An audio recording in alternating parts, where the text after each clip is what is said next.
NEET അട്ടിമറിക്കെതിരായ രാജ്യവ്യാപക വിദ്യാർത്ഥി പ്രക്ഷോഭങ്ങൾക്കൊടുവിൽ കേന്ദ്ര വിദ്യാഭ്യാസ മന്ത്രി ധർമ്മേന്ദ്ര പ്രധാൻ രാജിവെച്ചത് തെരുവിലിറങ്ങിയ വിദ്യാർത്ഥികളുടെ ഐതിഹാസിക വിജയമെന്ന് പ്രതിപക്ഷ നേതാവ് പിണറായി വിജയൻ.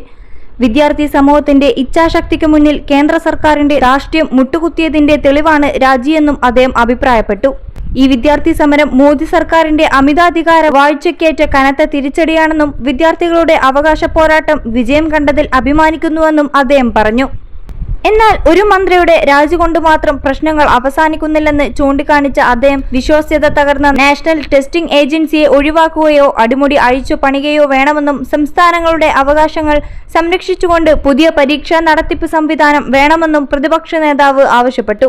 അഴിമതി നിറഞ്ഞ ഈ കേന്ദ്രീകൃത സംവിധാനത്തെ വേരോടെ പിഴുതെറിയും വരെ ഈ പോരാട്ടം മുന്നോട്ടു പോകേണ്ടതുണ്ട്. അതിന് കരുത്തു പകരാൻ അടിയുറച്ച ജനാധിപത്യ ബോധത്തോടെ ഒറ്റക്കെട്ടായി പോരാട്ടം തുടരാമെന്നും പിണറായി ആഹ്വാനം ചെയ്തു. പിണറായിയുടെ കുറിപ്പ് ഇങ്ങനെ: രാജ്യത്തെ വിദ്യാർത്ഥി സമൂഹത്തിന്റെ ഇച്ഛാശക്തിക്ക് മുന്നിൽ കേന്ദ്ര സർക്കാരിന്റെ ധാർഷ്ട്യം ഒടുവിൽ മുട്ടുകുത്തിയിരിക്കുന്നു. കേന്ദ്ര വിദ്യാഭ്യാസ മന്ത്രി ധർമ്മേന്ദ്ര പ്രധാന്റെ രാജി അഴിമതിക്കും വിദ്യാഭ്യാസ മേഖലയിലെ തെറ്റായ നയങ്ങൾക്കുമെതിരെ തെരുവിലിറങ്ങിയ യുവതലമുറ രചിച്ച ഐതിഹാസിക വിജയമാണ്. മോദി സർക്കാരിന്റെ അമിതാധികാര വാഴ്ചയ്ക്കേറ്റ കനത്ത തിരിച്ചടി കൂടിയാണ് ഈ സമരത്തിന്റെ വിജയം.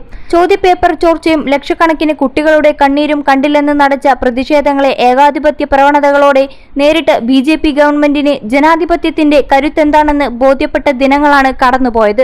21 ലക്ഷത്തോളം സന്തുഷ്ടരായ ഉപഭോക്താക്കളും 2 ലക്ഷത്തോളം തിമിര ശസ്ത്രക്രിയകളും പൂർത്തിയാക്കിയ മലബാറിലെ ഏക കണ്ണാശുപത്രി Al Salama high hospital road, Perinthalmanna.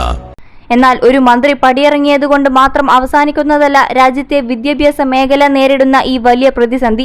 NTA എന്ന സംവിധാനത്തിന്റെ വിശ്വാസ്യത തന്നെ പൂർണ്ണമായും തകർന്നു കഴിഞ്ഞു.